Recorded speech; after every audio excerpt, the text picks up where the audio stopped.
and you're tired and you want to leave. But I hope you'll indulge an old BYU Cougar a few minutes to explain just what the heck is he doing on the podium up here. I'm smart enough to know the only reason I'm up here is because Dean Sorensen lifted my wallet. And actually, I don't mind donating money here. It seems to me that it's a very good cause, and I'm grateful to see that it's been put to a good use. Many years ago, when I made out my first will, like many of you, I listed all the people in my life I wanted to recognize and acknowledge for the good things they did in my life. My parents, my grandparents, professors, professional colleagues, and the like. And then I got thinking to myself, when my mother was still alive, I said, what the heck am I waiting to die to tell these people thanks? That seems kind of ghoulish, you know. So I went to my Merrill Lynch accountant and I said, we got to start breaking into my account. So a couple of weeks ago, I met with him and I'd established my 15th scholarship and award. And he said to me, Kevin, you're giving away a lot of money. And I said, you know, I'm determined to die poor. But there's one thing I am a little disappointed in. The insanity of my national government is hastening my death and my demise into poverty. Well, let me tell you 3 things about my mother. Let me get out of the way. I wonder if we could get the light a little, a little darker there. Everybody's mother's unique. I'm justifiably proud of mine as you are of yours. My mother went to BYU after World War II, took a speech class like you did very well. Speech teacher came up to her and said, would you like to be on the BYU debate team? My mom said, that sounds great. He said, we got one big problem. We have no women's debate team. You got to debate with the men. My mom said, fine, no problem with me. So she was the first woman, as far as I know, who ever debated on a men's varsity debate team in the history of this country.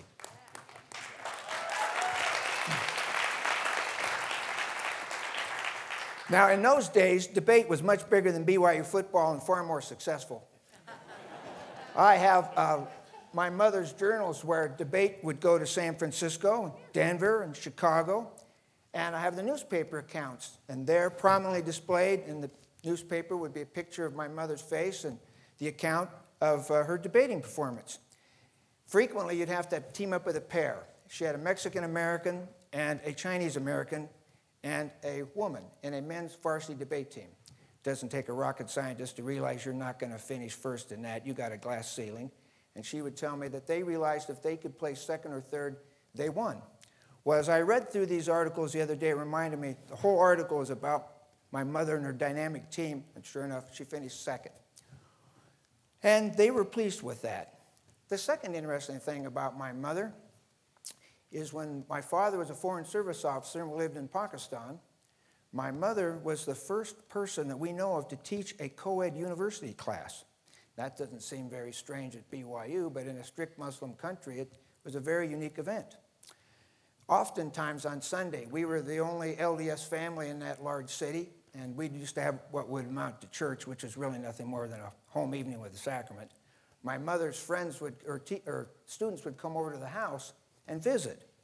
And we quickly realized what was happening. The girls would tell their parents that they're going to see Professor Jones, and both of my parents were professors, so they didn't know which professor they were visiting.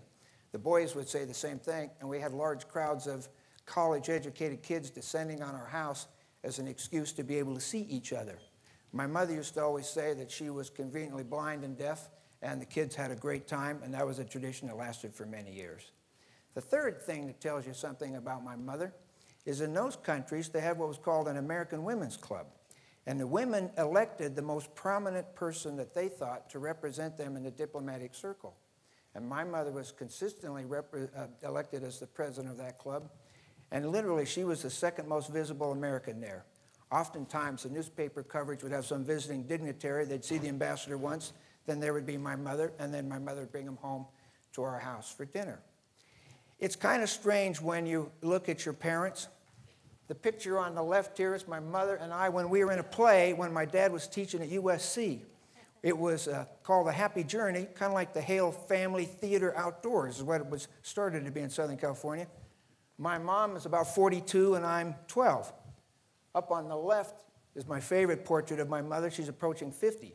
It's her high school picture. I'm 17, 18, and she's about 48. And when I look at my mom's face today, I realize what a remarkably lovely face she had. And I was telling my brother Drew, who's a dentist, I said, if this is going to give me trouble at the church, I'm sorry. But I said to him, you know, KSL's got some sagging news deals. If Mom was around, she'd jack them up and they'd be #1 in the news market without a doubt.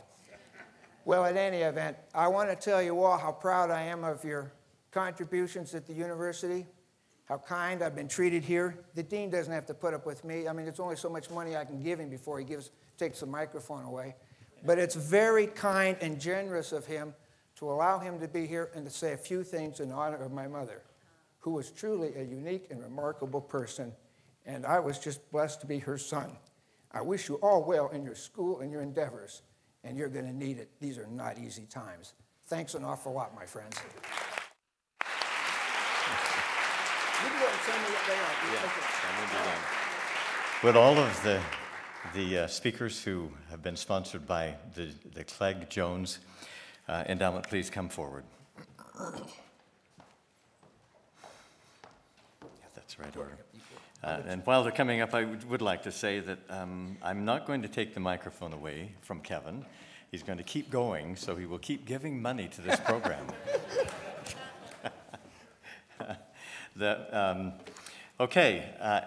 Asia Smith.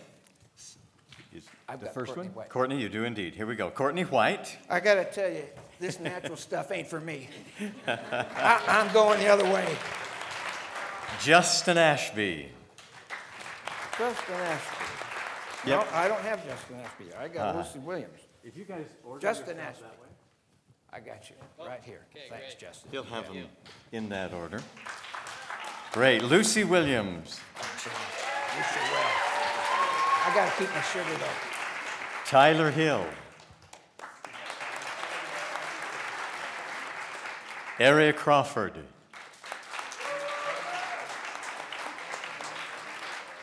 And Chase Benson. And why do the girls get the hug and the boys just the pat on the shoulder? That's the question. Thank you very much. Well done and congratulations.